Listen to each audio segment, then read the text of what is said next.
Olá, amigos do Futebol de Mesa.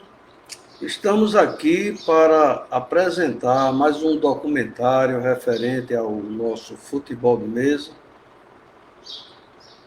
relacionado com a evolução que essa atividade esportiva vem tendo constantemente ao longo do tempo, né?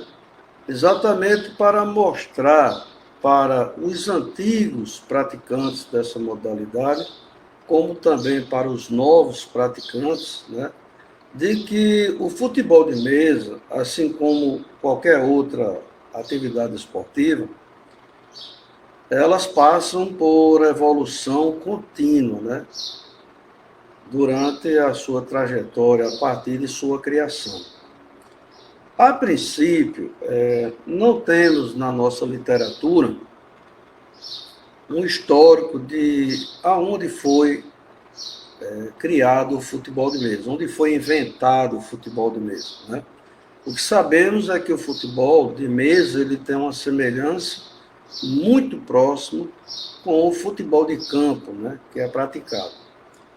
E a história nos diz que o futebol de campo ele teve a sua origem oficial na Inglaterra, ou seja, no continente europeu. Temos alguns registros vagos, né, da história do nosso futebol de mesa no Brasil, que dão conta de que na década de 30, 40, né, já se praticava esse esporte aqui no Brasil, mas não da forma como hoje ele é praticado, de uma forma padronizada, de uma forma organizada, como temos hoje. Mas sabe-se, através de relatos, de que esse esporte veio para o Brasil através dos marinheiros, né, da Marinha Mercante, que faziam a travessia do Oceano Atlântico, da Europa aqui para as Américas. E como as viagens eram muito cansativas e longas, né? Então eles passavam um tempo ocupando com alguma atividade, né? E uma delas era o futebol de mesa, o futebol de botão, como era conhecido. Mas não temos esse registro definitivo, né, oficial. Apenas são histórias contadas. O que temos é que na década de 50, se praticava já esse futebol de mesa em vários estados, e no Clube do América, Futebol Clube do Rio de Janeiro, tem esse registro de competições oficiais, né, que dão conta a um pseudo-início dessa atividade, digamos assim, escrita. Bom, mas de lá para cá, o futebol de mesa vem evoluindo a cada dia, né? Então, nos anos 50, é muito comum nós termos esse esporte sendo praticado nas calçadas, nas ruas, nas casas, nos bairros, né? E normalmente ele tinha um formato de um campo de futebol, né? E os jogadores ou os botões, né, como eram conhecidos antigamente, improvisados de várias formas. A história nos conta que muitos usavam as tampas de relógio, né, para servir de botões. Outras dizem que o pessoal fazia esses botões com um pedaço de coco, daquela, eles chamam de quenga de coco, né, aquela parte mais dura que tem nos cocos secos, e ali eles davam acabamento devido à resistência e tinha um formato cilíndrico e chamava aquilo de botões. Com a evolução, né, então veio o advento do baquelite, né, que é uma resina acrílica, né, usada nos para-brisos de automóvel, de ônibus, de aviões. E ali também se confeccionava aqueles botões usando fotos de jogadores da época, né? Uns eram com a parte de perfil reta, que chamavam de back ou de zagueiro, né? E outros eram inclinados, que chamavam de atacante. E assim, cada cidade, cada bairro, ele tinha as suas regras, as pessoas iam jogando ora no chão, né, nas calçadas, ora em algumas mesas improvisadas. Naquela época se usava o celotex, que era um tipo de madeira, que normalmente era usada na proteção de equipamentos, né, tipo uma geladeira, televisão, enfim. E aquelas embalagens, né, o pessoal recolhia, cortava e ali fazia uma marcação e chamava aquilo de campo de futebol. E assim começou a evolução do futebol de mesa. Depois veio o advento do compensado, também para embalagem de grandes equipamentos. Veio o Eucatex e as mesas foram se modernizando com esse tipo de material.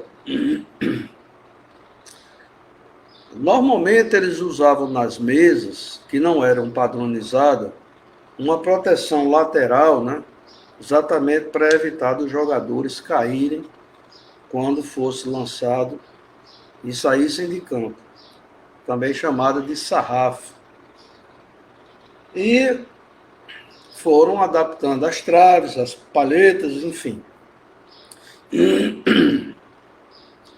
Já nos anos 60, se praticava várias regras no país. Mais especificamente aqui, vamos falar da modalidade de um toque, né? Então, nos anos 60, começou a ter as padronizações com os times fabricados, não à mão, né, artesanalmente, mas já a partir de torno, né? Então, tinha um acabamento melhor, mais padronizado, com fotografia de jogadores da época, ou numeração, mas o que se importava é que as equipes fossem padronizadas, né? Mas ainda não existia uma regra, um regulamento, né, que tratasse dessa padronização de uma forma uniforme entre os estados, né, as cidades do Brasil, né? E aí foram surgindo as regras, né? E no Brasil existiam 2 estados que praticavam futebol de mesa, mas parecidos com regras diferentes, mas parecidos. Um dos estados foi a Bahia, né, com a regra de um toque, e o outro estado era o Rio Grande do Sul, em Porto Alegre.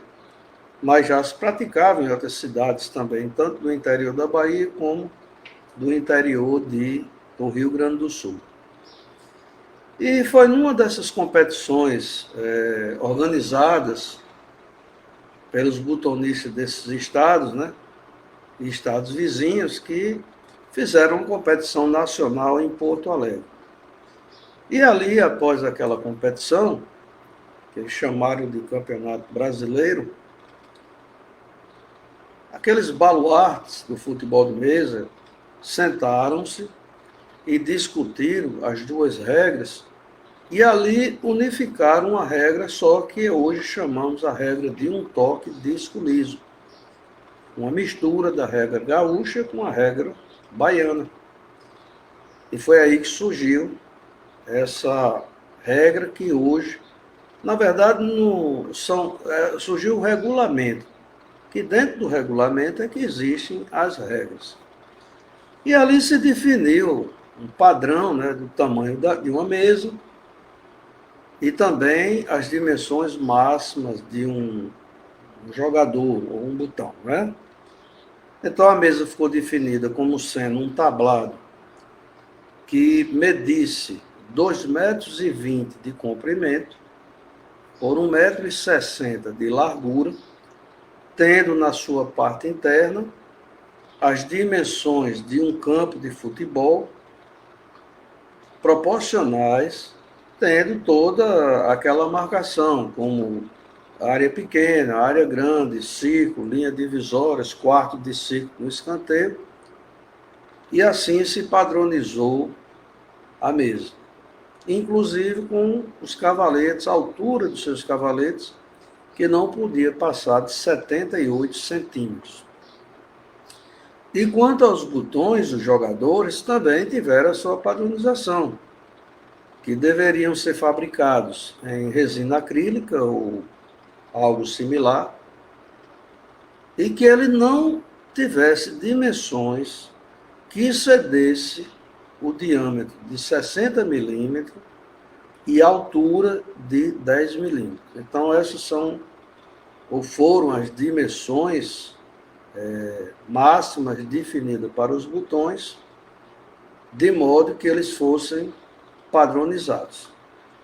Convém lembrar que os botões eles poderiam ter a sua bainha, ou seja, aquela parte lateral totalmente vertical, ou seja, 90 graus, ou somente inclinada. Então, não é válido, na regra de hoje, você ter uma bainha de um atacante que ela faça aquela curva como se tinha antigamente. Nesse mesmo período também foi idealizado por um botonista, se não me falha a memória, de Aracaju, uma bola também padronizada, que é essa bola que a gente joga hoje, onde ela tem as dimensões de 1 centímetro de diâmetro, 2 milímetros de altura e 2 gramas de peso. Isso é o que diz o regulamento, a regra. Quanto às palhetas, essas poderiam ser jogadas com a própria unha dos dedos. Os baianos, eles são expert nesse tipo de lance com a unha, né? Como você podia ter uma ficha, né? Uma palheta redonda, e também até um pente, né? Existia, eu me recordo que na década de 80, quando eu iniciei nessa modalidade, existiam botonistas que jogavam com pente. Era um pente de um material específico, né? Tipo uma réguazinha, onde eles faziam o movimento dos botões. Coisa que eu achava interessante, mas nunca usei. Bom, aí veio a década de 70, né? Aí nessa década de 70, já com as regras gaúcho-baianas unificadas, né?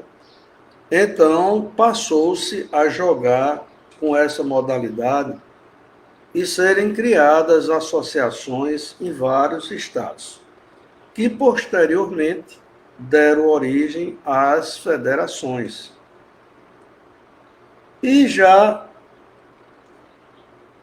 final da década de 70, início da década de 80, aí sim foi criada a Confederação Brasileira de Futebol de Mesa para fazer a gestão das modalidades até então hoje praticadas. Então nós temos no Brasil, nessa história da evolução, nós temos a Confederação Brasileira de Futebol de Mesa, que rege várias regras, dentre elas a modalidade de um toque que nós jogamos. Filiadas à confederação, existem as federações estaduais, que por sua vez têm as associações do seu estado filiadas à federação. Então existe essa hierarquia, associação, federação e confederação. Logicamente, alguns estados praticam mais de uma modalidade, né? Mas cada modalidade tem as suas competições. Especificamente aqui estamos falando da modalidade praticada aqui no Rio Grande do Norte, que é a modalidade de um toque disco, né? Pois bem, na década de 70 e 80, aí sim começou a haver as mudanças propriamente dita no jogo baseado nas regras ou no regulamento. Então, alguns estados optaram em jogar com os botões cavados, né? Eles eram padronizados, conforme dito anteriormente, mas na parte inferior ele tinha uma cavidade e para fazer com que o botão, o jogador, deslizasse menos na mesa. E no centro dele tinha um furo exatamente para que o ar pudesse sair, aquele ar que ficava aprisionado quando você deslocava o jogador na mesa. Então era um jogo, assim, digamos, mais cadenciado, um jogo mais preso e um jogo que tinha uma regra definida. E assim a maioria dos estados passaram a jogar com esses botões cavados. Já na década de 70 e já entrando na década de 80, os estados conviviam com essas duas tipos de botões, né? Liso e cavado, mas jogando dentro de um mesmo regulamento. E foi aí que foi criada a padronização, né? Não só da mesa dos jogadores, dos cavaletes e assim por diante. Essas mesas que eram fabricadas na década de 80 para trás, a partir da fundação da Confederação, elas podiam ser de jequitibá, madeira de lei, né? De pinho, de cedro, de cerejeira. E já no final dos anos 80 já se fabricava as mesas de compensado naval, sempre medindo 2,20 m por 1,60 m de largura, contendo nas suas extremidades um sarrafo para evitar do jogador ou dos jogadores caírem no chão, e também a altura padronizada de 78 centímetros. Bom, aí vem os anos, deixa eu ver aqui o histórico, os anos 80 para 90, né? Então, nesse período, já sendo criada a confederação, as federações e associações filiadas, os ambientes de jogos eram ambientes abertos, como ginásio de esporte, né, escolas, quadra de esporte, enfim. E nessas atividades começavam-se a perceber de que algumas influências estavam afetando o jogo. Quais eram as básicas? A questão do vento, a questão da poeira, que interferia naqueles lances de maior precisão, né? E foi exatamente nesse período da década de 80 para 90 que a maioria dos estados passaram a optar em voltar a jogar com os botões lisos, ou seja, na sua parte inferior ele era plano. E dessa forma os botões corriam mais na mesa e necessitavam de melhorias no ambiente. E foi aí que houve a mudança, né, dos botões agora cavados para os botões lisos, principalmente na região Nordeste, onde tinha-se naquela época o maior número de praticantes. Já a região Sul, né, Paraná, São Paulo, Santa Catarina, Rio Grande do Sul, demoraram um pouco a mudar para a regra de um toque, tendo em vista, acredito eu, as condições climáticas, de você ter uma maior umidade, você ter uma questão de uma região mais fria, né?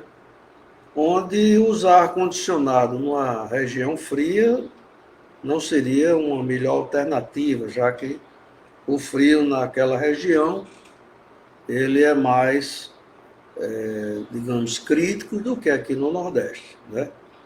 Ou no centro do país. Pois bem, mas mesmo assim houve a mudança para os botões lisos. Então o futebol de mesa começou a ter a sua evolução agora nos equipamentos que se jogavam, ou que se jogam até hoje. Então, com o advento de voltar a se jogar com os botões lisos, com a interferência do vento, com a interferência da poeira, passou-se a se jogar em ambientes climatizados, ou seja, ambientes com ar-condicionado, onde você tem, teoricamente, durante um período do jogo, o ar mais seco, sem umidade, sem muita interferência ou quase nada do vento, né? Dependendo do posicionamento da exaustão do ar dos aparelhos, né? E assim também foi melhorado, já que era um ambiente fechado, a questão da iluminação. E assim as melhorias foram acontecendo. Como os botões lisos corriam muito, então eles tocavam na proteção lateral do sarrafo e voltavam para a mesa. Muitas deles, quando voltavam, batiam nos jogadores que estavam em campo e tirando eles das posições, e isso atrapalhava um pouco, né? Então, apareceu alguém que idealizou uma rede de proteção na parte externa da mesa, que é o que nós vemos hoje quando assistimos um jogo de futebol de mesa.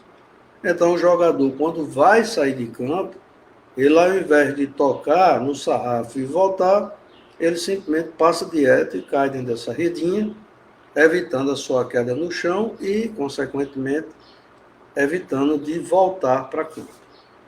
Então, veja que a mesa também foi sofrendo as suas modificações. Ainda nos anos 90, o pessoal já questionava muito porque as bolas que eram fabricadas, a sua grande maioria eram brancas. E é comum você jogar e a bola cair no chão, e às vezes você tendo um piso claro, a bola, às vezes, como no encanto, desaparecia nos próprios pés, né? Às vezes, em alguns cantos, isso demorava, às vezes, um pouco a achar ou até repor uma outra bola em campo. Então, o pessoal decidiu, em determinadas associações, né, fazer um piso pintado com a cor que contrastasse com a bola, exatamente para evitar de se perder tempo procurando ou fazendo uma reposição.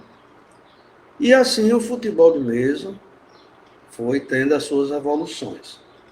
Chegamos no ano 2000 para frente, né? Então, nós tivemos o advento da fabricação da madeira em MDF. Então, a madeira menos porosa,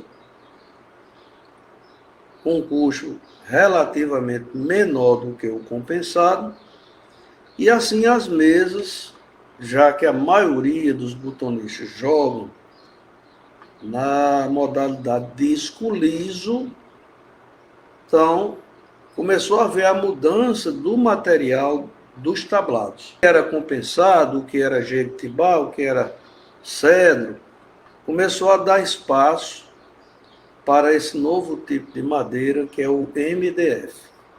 Então, hoje, a maioria dos estados brasileiros praticam essa modalidade com essas mesas, com esse novo material. Dessa forma, fica mais fácil você padronizar o tipo de material. Por quê? Se nós participamos de competições regionais e nacionais, quanto mais padronizado forem as mesas, mais as pessoas se adaptam. E nós estamos, nesse momento, nessa transição, saindo de outros tipos de madeira para a padronização da mesa em MDF.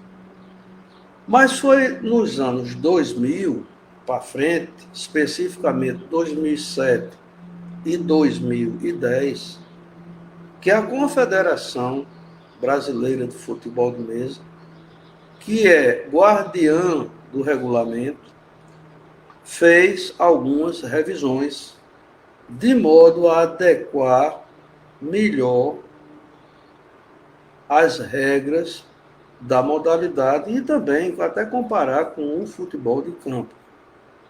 Mas as mudanças relativamente foram feitas para melhorarem, né, o desempenho dos jogos, né, a qualidade dos jogos na mesa. Então tivemos a primeira revisão em 2007 e uma segunda em 2010, que é o atual regulamento que se joga hoje. Bom, e o que é que nós temos de evolução nos dias de hoje? Então, com os jogadores padronizados, com as mesas padronizadas, com o ambiente padronizado, agora as atenções se voltam para o jogo. Aí a gente se pergunta,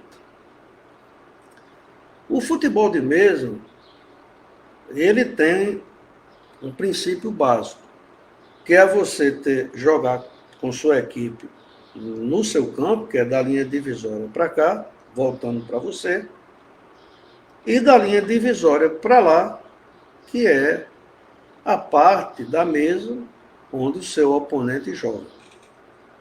E a finalidade, o princípio básico é sempre você transpor a bola para o campo do adversário e ali o adversário permanecendo com a bola durante ou após a sua jogada no seu campo, você poderá optar em chutar em gol e valendo o gol. Ou seja, o gol só vale se a bola estiver no campo do seu adversário e vice-versa. Bom, mas fica aquele jogo, digamos assim, muito monótono, você jogar uma bola para lá, o adversário jogar para cá, e aí as coisas vão acontecendo. Aí é onde existem as novas inovações para quebrar, né, esse paradigma só de a bola ir para lá e vir para cá. Nós sabemos que no regulamento, ou seja, nas regras, nós temos alguns lances capitais, né, que são aqueles de 2 toques. Um lateral de 2 toques, um escanteio de 2 toques, uma falta de 2 toques. Então, esses lances, quando acontecem, favorecem muito ao botonista beneficiado, porque ele tem a chance de fazer 2 lances consecutivos, sempre visando colocar a bola no campo do adversário, e assim ele ter a chance de chutar em gol e consumar um placar a seu favor. Mas, à medida que o futebol de mesa vai evoluindo, as pessoas vão aprendendo, né, as malícias do jogo, os cuidados de você tirar uma bola na diagonal, recuar a bola para o goleiro, esconder a bola lá no canto do quarto de ciclo, até ter uma oportunidade melhor de sair de uma situação adversa. Então, os jogos passaram a ser mais equilibrados. Então, sempre que você vai participar de uma competição interestadual ou nacional, você sempre vai se deparar com algumas jogadas não comuns praticadas no seu próprio estado. E é aí onde nós começamos a ver que o futebol de mesa, ele tem escolas diferentes, escolas entre aspas. Ou seja, uma prática do esporte diferenciada de um estado para outro. Na década de 80, até que você ainda via umas diferenças maiores. Mas hoje, com o advento da internet, das redes sociais, as coisas acontecem com mais rapidez. Então, a tendência é que nós tenhamos uma unificação ou um maior equilíbrio entre adversários jogando futebol de mesa, considerando a tendência de padronização dos equipamentos.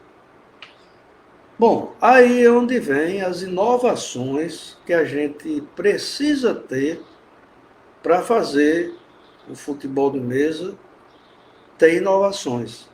É como nas Olimpíadas, todo ano você tem várias modalidades e tem os recordes a serem batidos. E todos os anos, muitos recordes são batidos, né?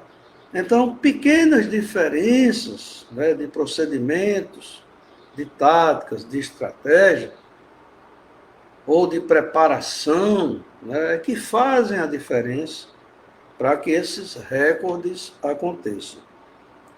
E no futebol de mesa não é diferente, porque a regra é padrão para todos. A mesa é padronizada para todos. O ambiente que se joga é padronizado para todos. Os jogadores também são padronizados, né? Seu diâmetro de 60 milímetros, como já foi dito, sua altura de 10 milímetros, conforme foi falado anteriormente. Agora, a bainha do botão, esse ângulo que torna o jogador um atacante, ela é variável, que vai de 90 graus, né, a 0 grau. Então, quanto mais inclinada for a bainha ou essa parte lateral dos botões, mais a bola levanta. Ela cobre, ela sobe mais quanto maior for o grau. E ela sobe menos quanto menor for o grau. Mas no futebol de mesa, por ser dinâmico, existe também as jogadas de efeito, né? Aquelas jogadas tipo a sinuca, né? Você bate de um lado para a bola correr para outro. Então, quando você necessita fazer um lance de efeito, você necessita também imprimir mais força na palheta sob o botão para que aquele efeito seja alcançado e que a bola vá para um local pré-determinado por você naquele lance. Então, isso se transforma em quê? Em habilidade e, logicamente, a inteligência de quem está jogando. Aí vem, nesses dias de hoje, outras mudanças que acontecem, como a escolha da palheta para jogar. Antigamente se jogava com a palheta redonda, tipo essa aqui, né? Ou com a unha. Então você colocava a unha sobre o jogador e deslizava. Isso aí muito praticado na Bahia. E também jogava-se com pente. Eu tenho aqui um exemplo não pequeno, era um bem menor do que esse, onde você jogava exatamente imprimindo a força sobre o botão. Hoje praticamente ninguém pratica mais usando o pente. Mas em substituição ao pente, então foram criadas vários tipos de paleta, né? Então nós temos as paletas tipo régua, que são em formatos que não é definido por regra. Tá? A paleta, você que escolhe o seu formato, o seu tamanho, a sua forma. Tá? Então, para determinadas situações, você tem uma paleta diferente para jogar. Então, existe a paleta régua, cilíndrica, né? Existe a palheta tipo T, que é quando você tem 2 jogadores ou 3 próximos, para sua mão não bater nos botões, você usa a palheta que tem esse ressalto, que normalmente é maior do que 1 centímetro, para você poder fazer um lance de precisão. Existem vários modelos das palhetas tipo régua. Particularmente, eu uso esse tipo de palheta. Tá? mas outras pessoas usam outro tipo. Então, o que é que diferencia essa palheta dessa? É o material, que é diferente, a espessura, que é diferente, tá? Então, se eu quero aplicar mais força naquele jogador, eu uso uma palheta mais flexível, porque no momento que você imprime a força, ela cria uma envergadura, né? Uma espécie de um semicírculo generalizado, e no que você desloca sobre o botão, aquela força que você imprime nos dedos na palheta, ela é somada com a envergadura, né, da palheta para o jogador correr mais. Né? Outra seria mais espessa, tá? Então você imprime mais força, mas não tem um somatório dessa envergadura para o jogador. Então você tem de imprimir mais força. Aí vem a questão do material, né? Porque um é mais resistente do que o outro, então isso vai do gosto de cada botonista, né? Bom, aí nos dias de hoje, com essas modificações, aí vem a modificação da bola, né?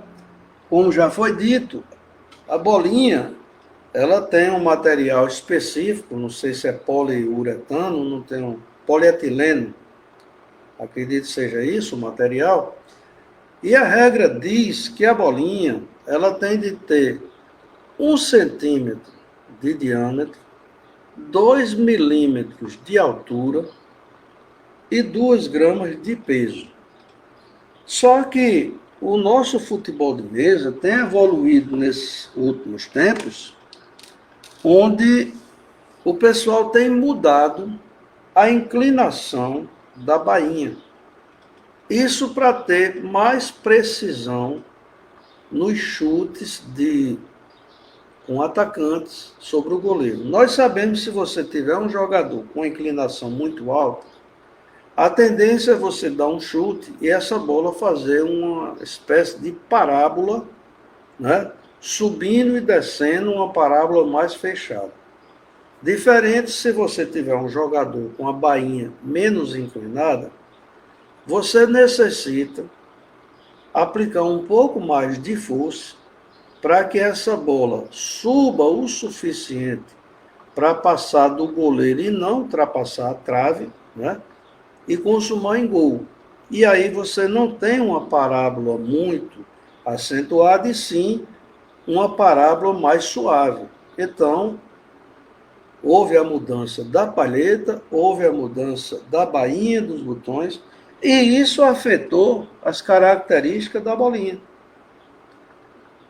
Então, a maioria dos botonistas que praticam futebol de mesa hoje, eles têm as bolas que atualmente está sendo fabricada, pelo menos aceita até hoje, por um único artesão na Bahia, e essas bolinhas tiveram um aumento de 1 milímetro em sua altura.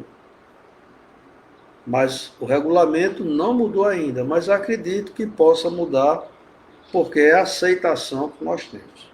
Por falar em bola, a Confederação Brasileira de Futebol de Mesa está em contato com algumas fábricas, né, que fabricam botões de forma industrial, visando encontrar uma fabricação de uma bola ideal, né? Aqui no Rio Grande do Norte, desde o ano passado, que eu estou tendo contato com uma fábrica, aqui na cidade de Parnamirim, cidade onde eu resido, onde eles já fizeram uma bola sob encomenda, né? Eu dei um modelo, só que essas bolas foram feitas quase que perfeitas. Mas elas tiveram uma pequena diferença nesse chanfrozinho que tem em cima e embaixo, e nessa extremidade fininha aqui, ela ficou um pouco abaulada. E também na parte inferior e superior, as que têm um contato com a mesa, essas bolas ficaram mais planas. E quando nós fomos fazer um teste com um lote aqui de 1.000 bolas, que a fábrica nos cedeu, essas bolas não levantavam, digamos, uniforme. Né? Você tinha um lote de 100 bolas, quase nenhuma você dava uma força com a bola original, a bola passava por cima do goleiro. Essa mesma força você aplicando nessas bolas novas, não estava tendo o mesmo resultado. Então, esses testes foram encaminhados para a fábrica e estamos fazendo uma parceria com o objetivo de identificar essa diferença, né? E daí sim a gente tem uma padronização das bolas. Convém lembrar que essas bolas que são compradas hoje, nem todas são 100% idênticas. Um pequeno percentual, às vezes, tem uma diferença. Mas é o que a gente tem e precisamos evoluir visando padronizar. Até porque, para termos um custo menor, porque os custos são cobrados hoje por uma bolinha dessa, está na ordem de R$ 3,50, e há quem diga que já está se cobrando R$ 4,00 por uma bolinha dessa. Tá? E ela sendo fabricada de uma forma industrial, ela vai custar alguns centavos, bem diferente. Então, a gente percebe que as mudanças, elas são contínuas, né? Então, elas estão acontecendo conforme esses depoimentos que aqui estão sendo passados. Agora, o que a gente percebe é que quando as pessoas aprendem a jogar botão, ou jogar futebol de mesa, cada um tem o seu estilo de jogo, cada um tem o seu interesse, o seu comprometimento, a sua habilidade. Então, isso já faz uma diferença que é difícil padronizar. Então, cada um tendo as suas próprias características, o que é que essas pessoas precisam? Trabalhar estudando a regra. Por ser um pouco complexa, ela nos dá a oportunidade de buscar alternativas para diferenciar o jogo do adversário e, logicamente, usar essas alternativas que a regra possibilita para você somar suas habilidades, a sua inteligência, a sua coordenação motora, né? E aí sim você fazer a diferença. Aí onde é que estão essas diferenças? Bom, como o futebol de mesa hoje está muito próximo do nivelamento dos melhores botonistas, a diferença está exatamente em outros fatores que a gente vem aqui intensificando e estamos na fase de mudança, que são aquelas jogadas individuais. Ou seja, você deslocar o seu botão numa cobrança de tiro de meta, de lateral, de modo que você desloque a bola para um local pré-determinado, e como os botões, os jogadores são lisos, um pequeno efeito faz com que ele desloque a bola para aquele local e, ao mesmo tempo, ele passe da bola e tranque a jogada. Impeça que seu adversário faça a reposição. Então, isso aí é o que eu chamo de jogadas trabalhadas, jogadas com efeito, que podem fazer a diferença num jogo equilibrado. Qual é a outra diferença? Como os botões são lisos, você sempre procurar lançar a bola para um local pré-determinado e, com um pequeno efeito, aquele jogador apenas dê 1 ou 2 toques na bola, ou até mais, se for possível, de modo que ele passe da bola e coloque para fora o jogador de campo adversário. 1 ou 2 jogadores, seja lá, depende do tipo de jogada. Com isso, você cria espaço para dificultar a reposição do seu adversário e, ao mesmo tempo, criar suas próprias jogadas. Então, isso vai muito da habilidade, da inteligência, do conhecimento da regra, que é o que fundamenta, né, os princípios do futebol de mesa. É jogada inteligente, é uma jogada dinâmica, é diferente do xadrez, que tem jogadas pré-definidas.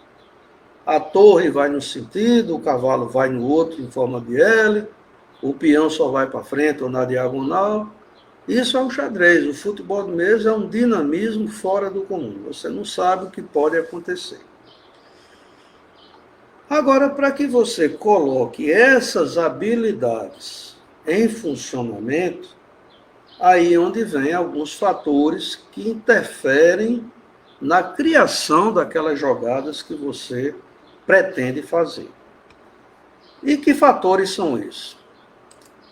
Bom, um deles é o estado da mesa. Então, se sua mesa tem uma altura diferente de 78 centímetros, que é a altura padrão, ela pode, para as pessoas de maior altura, trazer até problemas de coluna. E para pessoas de baixa estatura, até não alcançar certas áreas do campo. Mas os 78 centímetros foi uma altura estudada que atende essas duas situações. Outra coisa que a mesa deve ter é uma padronização no seu lixamento, no seu polimento e na sua limpeza. Se você não tiver uma... E outra coisa, que a mesa não tem peno. Ela tem de estar 100% na horizontal. Para tanto, o pessoal usa esses níveis, né, que usa em construção civil, que tem uma bolhazinha para você posicionar em vários locais da mesa. Nós temos vídeo aqui que mostra como fazer isso. E essas mesas que hoje não se usa, quase não se usa mais cavalete, e sim suporte metálico, né, retangular, eles têm na base de cada perna um parafuso de ajuste, onde você regula a altura para mais ou para menos, de modo que a mesa esteja devidamente nivelada com a bolhazinha. Então, se sua mesa está bem lixada, bem polida e limpa, e não tem peno, é um ponto positivo para quem for o criador de novas jogadas. Aí vem a questão dos botões.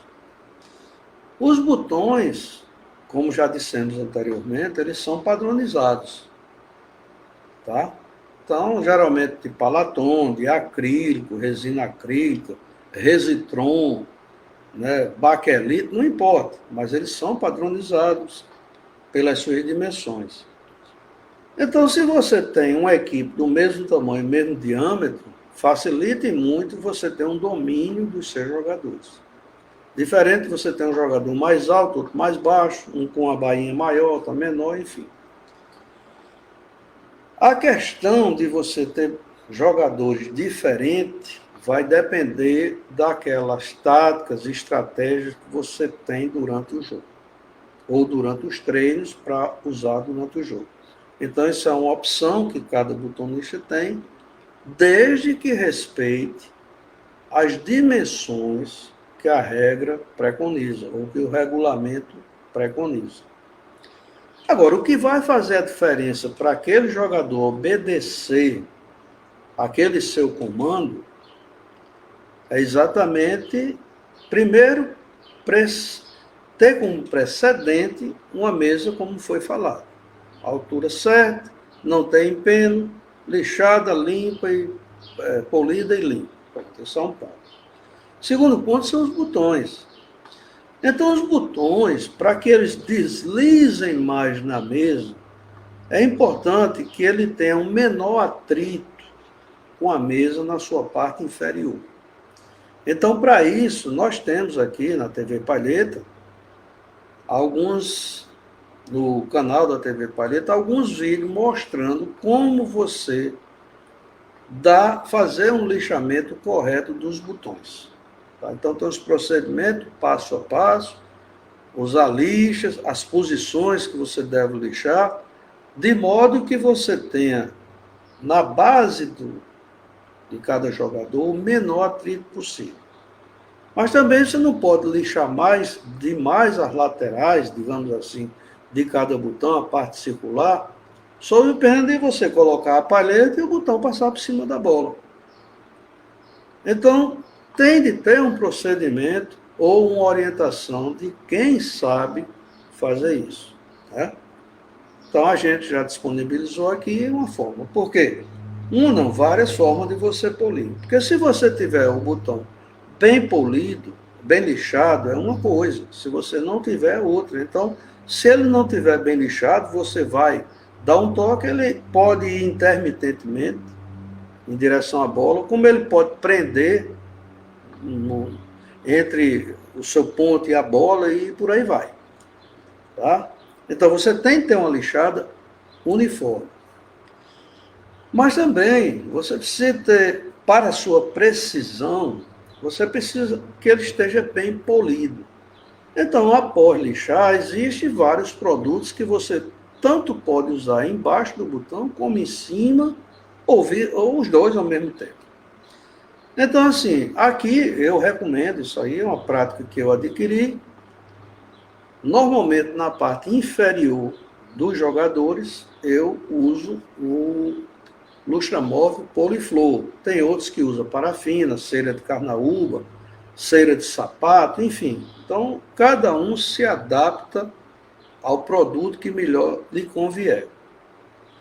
Na parte superior do jogador, eu uso a cera de carnaúba misturada com parafina, 50%, né, de parafina, 50% de cera de carnaúba. A gente cozinha, faz um formatozinho retangular, não sei se tem aqui para mostrar, no momento não. Ou usa parafina, ou só mesmo a cera de carnaúba, a conveniência, quem escolhe é o butonista. Agora, muitas vezes, você vai polir os seus botões, aí você usa uma flanela, às vezes usa duas, às vezes você vai passar a cera de carnaúba e o poliflor, às vezes você inverte, e isso aí pode prejudicar no rendimento do deslocamento do botão, ou no rendimento de você prender a palheta sobre o botão para ela não prender, ela deslizar suavemente. Então, quando você inverte esses produtos, é possível que você tenha algum problema. Então, para minimizar esse problema, eu idealizei o que eu chamo aqui de polidor de botões, né? Eu tive a ideia, isso aqui a posição está melhor, né? E tem um artesão que faz esse acessório para mim, ele é todo em madeira de pinho, onde ele tem umas almofadazinhas aqui, tanto de um lado quanto de outro, onde você pode botar flanela, lixa, pano multiuso, enfim, você tem um equipamento que facilita muito você padronizar. De um lado você usa o poliflor, do outro você usa a parafina, ou parafina com cera de carnaúba, no outro você pode usar uma lixa, nesse aqui você pode usar uma massa para tirar arranhões de botões e por aí vai. Então ele tem 4 opções, pequeno, leve, você pode colocar numa mochila, dá 30 centímetros por 28 e uma altura só de 3, e ele encaixa esses panos como aqueles bastidores dessas mulheres que fazem bordado, né? Que um encaixa no outro, é uma coisa parecida. Bom, tá aí. Outra coisa, quando você vai fazer a limpeza da mesa, muitas vezes o pessoal pega uma flanela ou pega um papel e passa com a mão, mas a mão, ela não tem, né, uma completa aderência do papel sobre a mesa. Então, eu sugiro, isso aqui você pode encontrar em qualquer loja de ferragem, né, de material de construção, é um material usado para lixar parede, né, ou lixar carro, sei lá, E ele tem uma parte, uma almofadazinha aqui, e tem umas ferragens na extremidade para prender a lixa. Então eu tirei as ferragens, é um material muito leve, onde aqui você bota a flanela ou bota o papel e você passa uniformemente na mesa, ele adere mais e recolhe mais qualquer sujeira que tenha na mesa. É uma outra dica. Para que você tenha uma performance ideal, é importante também que você conheça a inclinação daqueles seus botões atacantes. Então, como eu falei, antigamente se jogava com uma inclinação padrão, 13 graus, 15 graus, as bolas levantavam muito. E com o passar do tempo, houve uma evolução, o pessoal começou a usar bainhas, digamos, mais fechadas, com ângulo menor. Então, hoje no comércio existem esses medidores de ângulo, né? Tem deles, inclusive, até eletrônico já, que é mais sensível. E aí você coloca o botão e você vê se o botão tem 9 graus, tem 8 graus, tem 13 graus, para você determinar qual é a força que você precisa aplicar naquele botão para que a bola cubra ou não, né? Então, se você usa vários jogadores com bainha diferente, é importante que você conheça o ângulo correto de cada jogador, porque isso faz uma diferença muito grande. Outra coisa que a gente precisa ter, isso aqui é uma inovação também minha, é uma régua de arbitragem, né? Então nós sabemos que na regra, deixa eu ver aqui, fica melhor, nós temos como gabaritar a altura e o comprimento interno da baliza, da trave, do gol. Então a regra diz que ela tem que ter 15 centímetros de comprimento. Então essa régua aqui tem uma medida intermediária que mede 15 centímetros. E você coloca lá e você checa se a trave está maior, está menor, está do tamanho padrão. Aqui na lateral você tem 6 centímetros. 6 centímetros, que é a altura da trave.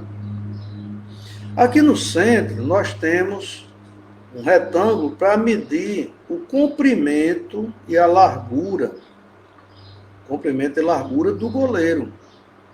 Que ele deve ter 6 centímetros de comprimento e 3,5, 3,8 centímetros de altura.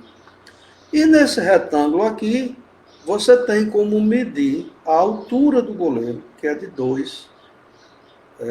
A largura do botão, que é de 2. A altura, que é de 3,8. E o comprimento de 6 centímetros.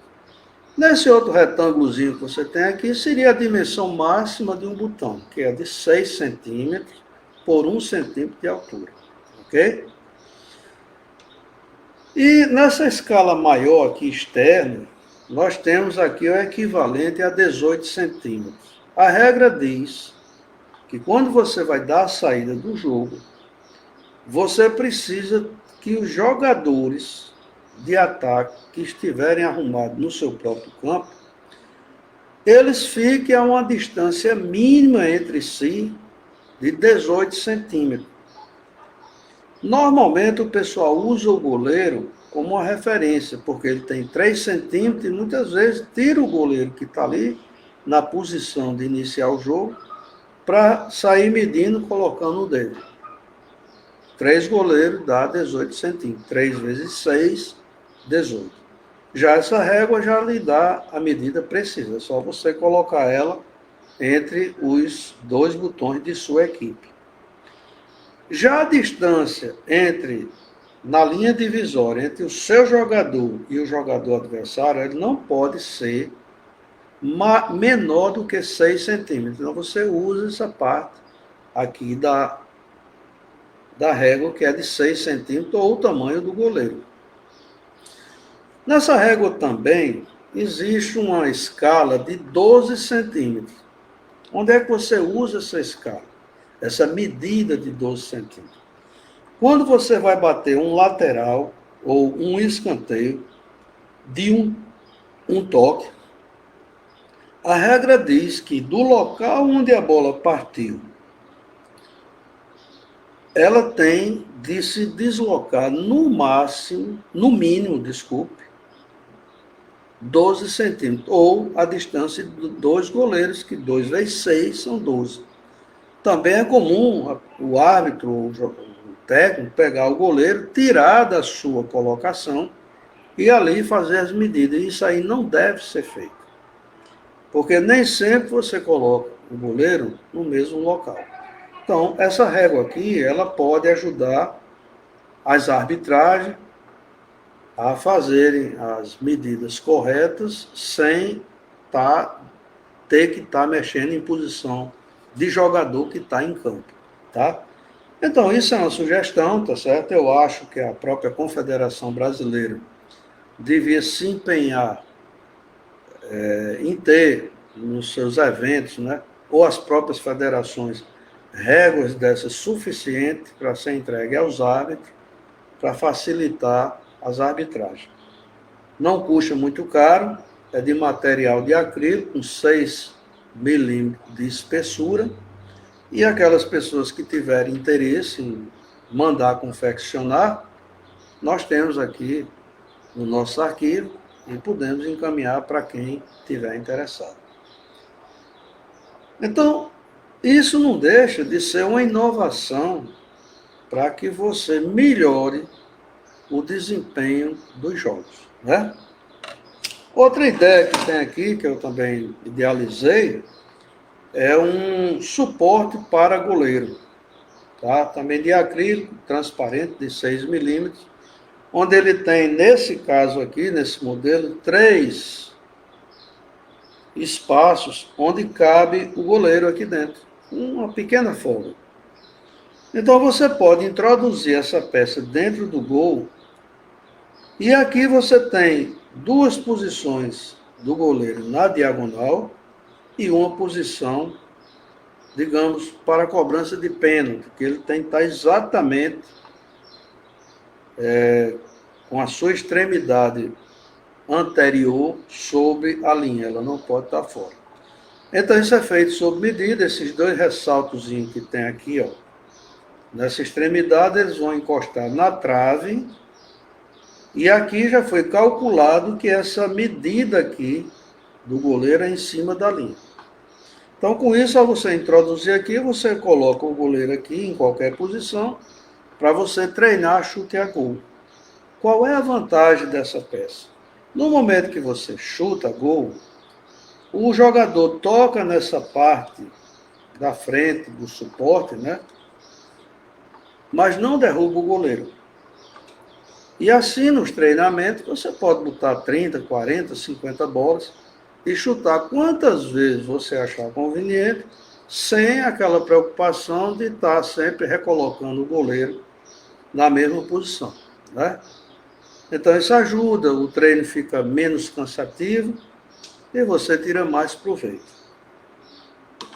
E a questão, digamos, final, que eu gostaria de falar sobre essas inovações, eu deixei para o final porque eu julgo hoje uma das mais importantes. Nós sabemos que no Brasil não tem nenhuma escola que ensine a jogar futebol de mesa, como existe o futebol de salão, como existe o tênis, como existe o basquete, como existe o próprio futebol. Existem instituições nas escolas que ensinam cada modalidade, mas você não tem esse tipo de ensinamento reconhecido pelo MEC ou até mesmo por alguma associação. Por quê? Porque não existe pessoas que não despertaram interesse para ensinar um esporte que tanto cresce no nosso país e no mundo. O futebol de mesa ele não só é praticado no Brasil, ele é praticado no mundo inteiro, com algumas diferenças entre modalidades, mas é o futebol de mesa. Bom, nós temos algumas cidades, algumas associações que fazem projetos, né, para ensinar nas escolas, ou mesmo num bairro, enfim. Uma cidade, mas sem, digamos assim, um interesse maior das instituições de ensino. Talvez pelo fato de desconhecer a importância que esse esporte tem para a juventude. E também por falta de instrutores. Então, nós tivemos aqui, na década de 80, uma escola de futebol de mesa prática que gerou grandes botonistas, inclusive grandes campeões brasileiros atuais, que foi a escola do Manuel Romeiro, aqui em Natal, a Academia Magic de Futebol de Mesa. Então, essa, assim, na história do Rio Grande do Norte, foi a primeira. Claro que foi um ensino prático, mas um ensino padronizado, digamos assim, que teve uma pessoa à sua frente, que era o Manuel Romeiro, o qual aqui nós mandamos aqui os nossos parabéns, agradecimento, que fez com que muitos jovens não se envolvessem com drogas, não se envolvessem com confusões, mas se envolvessem sim com futebol de mesa e hoje são referências no Brasil inteiro. Posteriormente, nós tivemos aqui o Almir Campos, que após se aposentar da sua vida profissional como contador, foi morar na cidade de Acari e lá, junto com a instituição de ensino estadual e municipal, foi mais de uma instituição, trabalhou com os garotos, jovens de 7, 8, 10 anos, 9, e criou futebol de mesa naquela cidade. E hoje é uma realidade. Aqueles garotos de 7 anos a 12 anos, hoje são todos adultos. Isso foi em 2010. Então, nós estamos há 11 anos com esse pessoal jogando, inclusive um futebol de mesa de primeira qualidade. E é um trabalho muito louvável que a própria prefeitura local, após ver os rendimentos que os garotos estavam conquistando nas competições regionais e nacionais, como campeão estadual, campeão regional e campeão brasileiro, então cedeu 2 salas no principal ginásio de esporte daquela cidade, e é hoje onde funciona a ACDP, é uma associação da cidade de Acari, né? Que foi fundada pelo nosso amigo Almir. Hoje está em pleno vapor e a garotada, hoje já adulta, jogando de igual para igual com os botonistas aqui do estado e também fora do estado. Logo após esse advento de Acari, também tivemos na cidade de Aliança, em Pernambuco, através do professor Antônio Ribeiro, que também fez um trabalho comunitário excelente na cidade, então conseguiu trazer muitos jovens, né, de várias classes sociais a praticarem futebol de mesa. É uma pena que a dificuldade que ele vem enfrentando lá, mesmo com pequeno apoio da classe política lá, mas as rivalidades entre um político que sai e outro que entra, sempre dificultam esse trabalho. E como ele fez um grande trabalho, descobrindo grandes talentos, muitos jovens que estão lá praticando futebol de mesa de primeira qualidade, e conquistando títulos também regionais e nacionais, o prefeito da cidade se sensibilizou com esse trabalho e ainda foi mais além, né? Através de uma solicitação do professor Antônio Ribeiro, junto à Câmara Municipal, eles conseguiram a doação de um terreno de 27 por 8, se não me falha a memória, e eles partiram para construir sua própria sede, um grande desafio, porque isso envolve custos. Então, no início, foi preciso ajudar para conseguir documentação, necessária, o CNPJ e aquelas documentações todas que não cai do céu, né? Então, houve um apelo, né, dos organizadores da Associação Aliancense de Futebol de Mesa e conseguiram regularizar e ter toda a sua documentação própria para ter a sua sede. E com a doação desse terreno, então muitos botonistas, amigos, simpatizantes ajudaram e continuam ajudando com saco de cimento, com melheiro de tijolo, com areia, com brita, alguns empregados da construção civil, amigos, pedreiros, ajudantes e colaboradores nos finais de semana realizam mutirões e estão transformando um sonho em realidade. Já tem um projeto definido e sobre todas as dificuldades que a Associação Aliancense de Futebol de Mesa tem, mas aos poucos estão construindo o seu próprio espaço mediante a ajuda de todos. Então, nós que fazemos aqui a TV Palheta, estamos sensibilizados com essa causa e a cada semana, quando nos enviam as fotografias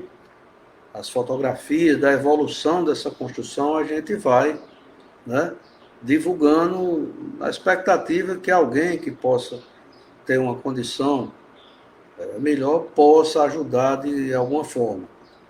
A gente sabe que tem muitos comerciantes, alguns industriários, que com os poucos recursos que tem na cidade têm ajudado. E eu estou aqui fazendo esse depoimento porque reconheço um trabalho social que o professor Antônio ele tem feito na cidade, Antônio Ribeiro, né, na cidade, com os garotos, né, e é um trabalho exemplar. Tá? Eu digo isso porque eu acompanho de perto. E a gente tem o tradicional torneio Benão, né, em homenagem a um dos botonistas que mais apoiaram, que mais apoiou, junto com Clary Benot e tantos outros, né, a implantação do futebol naquela cidade. Então, o Benão, ele é digamos assim, um pseudônimo, né, do querido Benício, que hoje já está no andar superior, que muito ajudou ao Ribeiro com mesas, com time, com bola, com palheta, com uma série de coisas. E hoje a gente vê o futebol de mesa naquela cidade sendo um exemplo para as demais associações. Nós temos também no Rio Grande do Sul, se não me falha a memória, é na cidade de Santana do Livramento, não tenho certeza, mas tem um trabalho muito bem feito, com várias modalidades, uma instituição de ensino.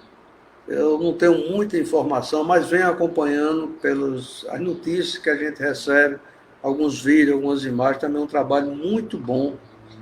O mesmo acontecendo também na cidade de Viamão, né? Lá na Grande Porto Alegre, né? Que também está fazendo esse trabalho, um trabalho bacana, um trabalho também de ensinamentos do futebol de mesa. E aqui no Rio Grande do Norte, a gente está praticamente há 1 ano e meio, né? um ano e poucos meses, sem praticar futebol de mesa oficial. Nós não temos nenhuma associação funcionando, obedecendo a necessidade desses confinamentos sociais e medidas preventivas contra essa interminável pandemia, mas muitos dos botonistas têm mesa própria em casa. Então, evitando aglomerações, usando os procedimentos preventivos, uma boa parte ainda estão se reunindo com 2, 3 pessoas e procurando jogar, aprender mais e, logicamente, tentar trazer mais adeptos para essa modalidade.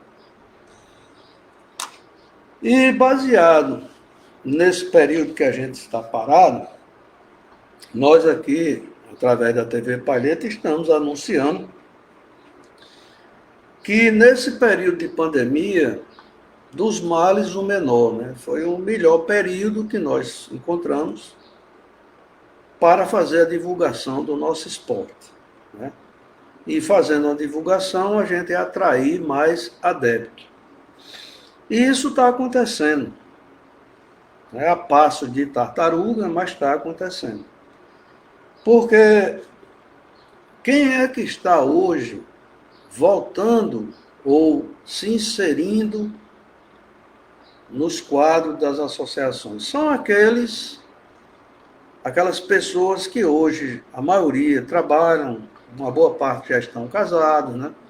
Já têm grande responsabilidade, mas que jogaram futebol de mesa no passado da forma como a gente explicou, como iniciou aqui. E hoje, eles, através das redes sociais ou de alguns amigos que praticam futebol de mesa, estão descobrindo que nós temos uma estrutura organizacional funcionando, que nós temos locais adequados para jogar e que nós temos, digamos, uma atividade não com tom simplesmente de lazer, mas com um objetivo de competição. Então, quando a gente fala em competição, não é a competição com o vizinho, ou com um amigo do bairro, ou num colégio qualquer, vamos jogar, levar a coisa na brincadeira. Não, é uma competição extremamente organizada, onde, como foi falado anteriormente, nós temos a Confederação Brasileira, nós temos as federações, nós temos as associações. Existe um intercâmbio nessa estrutura organizacional em forma de evento durante todo o ano. Isso sem contar jogos de intercâmbio, jogos amistosos e por aí vai. Mas o assunto que eu deixei para o final está relacionado muito com o que nós não temos hoje no momento, que é uma escola de futebol do mesmo. Pois bem, no canal TV Palheta, no YouTube, no nosso canal, que eu digo nosso porque ele é compartilhado com todos aqueles que nos acompanham, né? Nós vamos criar a Escola Técnica de Futebol de Mesa aqui no Rio Grande do Norte, na cidade de Natal. Eu sou filiado à Academia Magic de Futebol de Mesa. E como filiado, eu também sou sócio do Clube dos Empregados da Petrobras, como ex-funcionário da Petrobras, e que hoje continuo como sócio efetivo daquela instituição. Então, eu pedi permissão à diretoria, já que lá existe uma estrutura adequada, com 10 mesas, com cronômetro, com toda a estrutura de bar, restaurantes, espaço, ambiente climatizado, uma sala específica para o futebol de mesa, e me foi dada permissão para usar essa sala, não em dia de jogos oficiais, para criar a Escola Técnica de Futebol de Mesa. Durante essa pandemia, nós não estamos tendo condições de abrir esse espaço para ensinar futebol de mesa. Então, assim, eu uso na minha própria residência, que eu denominei Arena Beatles. Eu tenho atraído várias pessoas com a divulgação nas redes sociais que chegam até aqui aprendem a jogar futebol de mesa, aprendem os fundamentos, tem os jogos treinos, jogos amistosos, e muitos deles já foram preparados e estão sendo preparados para fazer parte de alguma associação aqui do estado.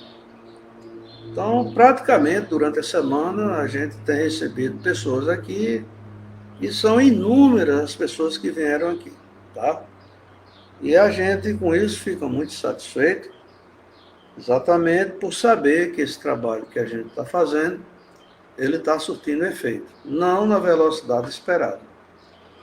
Infelizmente, no YouTube, que é um dos meios de comunicação mais, digamos assim, qualificados ou mais adequados para a gente divulgar, existem algumas restrições para que possamos postar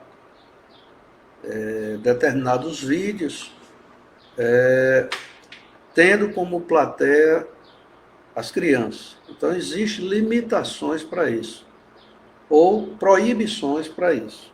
Então, o fato da gente bloquear o acesso dessas informações aos jovens, então a gente fica limitado a usar uma divulgação apenas para os adultos. Daí a razão da gente ter um público praticamente adulto e praticamente masculino, né, prestigiando o nosso trabalho. Mas eu vou encontrar caminhos, né, seguros e corretos para que a gente estenda essa divulgação também para essa juventude, né?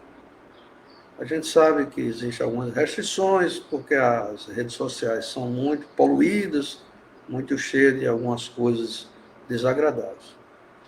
Mas o primeiro passo já foi dado, que é mostrar o esporte.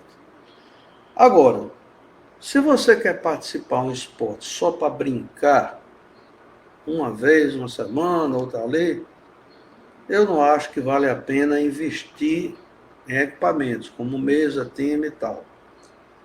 Porque é uma modalidade relativamente cara para uma boa parte da nossa população. Agora, se você quiser jogar para competir e ter também grandes momentos de lazer, aí sim vale a pena você investir. Primeiro, investir numa instituição que ensine. Porque só a partir do momento que você descobrir que é aquela a sua aptidão, a sua habilidade, o seu interesse, aí sim vale a pena você investir, se associando depois de aprender, lógico, em alguma associação, ou comprando algum equipamento e reunir alguns amigos para ir jogando e, se decidir competir, se filiar a uma associação. Né? Nós temos atividade no Brasil inteiro, durante o ano, todas as semanas, se a pessoa quiser. Agora, o importante é que, se você quiser ser um competidor, aí você vai precisar de aprender. Então, primeiro vem o ensino, segundo vem os treinos. Então, quem quer ser um butonista competidor, ele tem de treinar. E tendo de treinar, tem de estar atento a essa evolução que aqui foi contada durante esse vídeo que vocês estão vendo e, logicamente, inovar, buscar fazer coisas diferentes. Com relação à escola técnica, eu pretendo iniciar tão logo passe esse período de pandemia. A minha ideia inicial é atrair mais adeptos e o objetivo final é levar esse esporte para as escolas. Agora, como se trata de um esporte relativamente caro para a maioria da população mais carente, numa rede estadual ou municipal de ensino, é importante que a gente dê algumas condições para que esses jovens cheguem até o futebol mesmo. Primeiro, despertar o interesse nas instituições de ensino, quer seja ela municipal, estadual ou privada, de que esse esporte existe e que esse esporte ele tem intrinsecamente na sua estrutura um trabalho educativo, um trabalho que eu não diria, o que é que eu quero dizer? Ele leva os garotos a não praticarem os vícios, tais como o cigarro, o tabagismo, a bebida, a droga, de um modo geral. Existe o lado educativo, existe o lado mental, de coordenação motora, de habilidade, né, de inteligência. existe a parte disciplinar, que isso aí é muito importante, né? E existe também, principalmente, aquele lado de explorar o jovem a ser inovador, ser criativo, né? Então, tudo isso depende de um projeto, depende de um trabalho de base. Nós já temos projetos, né, já escritos, que já foram colocados em prática em algumas cidades, mas, infelizmente, a falta de pessoas interessadas em quererem tomar a frente desse projeto é o que tem dificultado, né? A gente sabe que muitos trabalham, muitos são casados, têm seus compromissos familiares, particulares, e até para se dedicar sem nenhum fim lucrativo, fica difícil.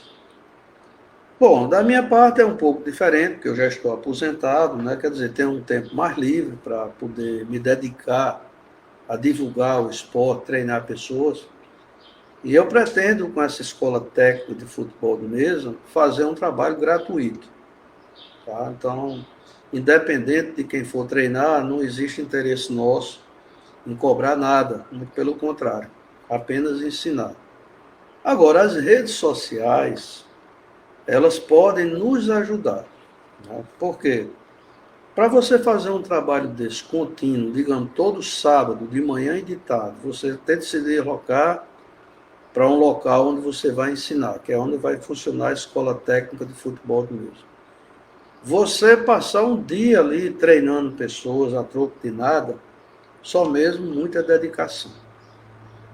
Então, o que é que eu peço para você que está nos assistindo e você que pretende praticar futebol de mesa, ou você pretende colocar seu filho para praticar o futebol de mesa, que venha conhecer esse nosso trabalho aqui nas redes sociais. E a única coisa que eu peço é que quem tiver interesse, se inscreva no nosso canal. Não precisa ser todo, baixa, digamos, o YouTube, que é o que eu estou trabalhando hoje com mais frequência. Não custa nada você ir lá, se inscrever, dar o seu like, essas coisas que o pessoal fala, porque baseado no que nós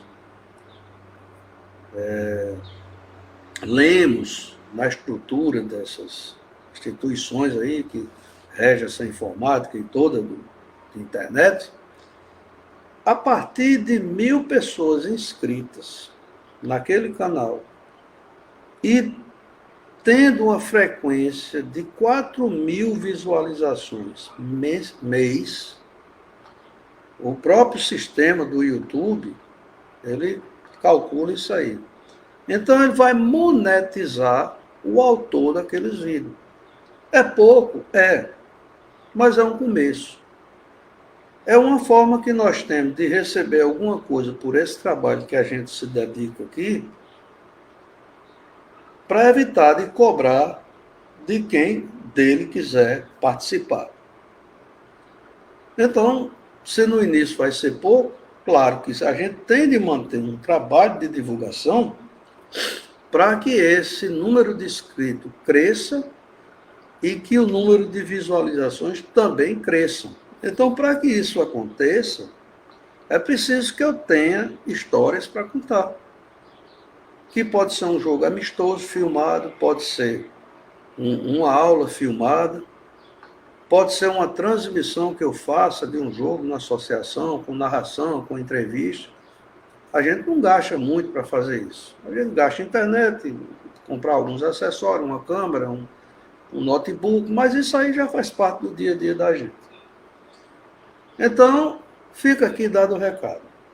Nesse vídeo de hoje, resumindo, o que é que eu quis transmitir para vocês? Que o futebol de mesa é uma atividade que existe no Brasil e no mundo. E que ela tem um reconhecimento do Conselho Nacional do Desporto, que já determinou que isso é uma atividade esportiva como qualquer outra. Ela existe. E legalizada. Nós temos uma confederação, nós temos federação, associações, enfim, nós temos uma estrutura que funciona. Né? Nós temos, nas nossas cidades, as associações.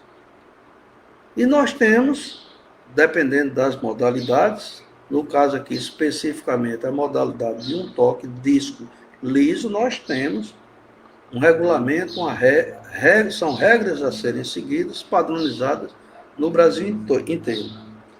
E você tem a opção de jogar para se divertir, ou para competir, ou para se divertir e competir ao mesmo tempo. O interesse vai de cada um. O nosso interesse é que você venha até nós, conheça o que tem por trás do futebol de mesa, além do entretenimento e da competição, e venha fazer parte do nosso esporte. Se você não encontrar uma porta aberta ali ou acolá, você vai encontrar aqui, quer seja pessoalmente, quer seja virtualmente.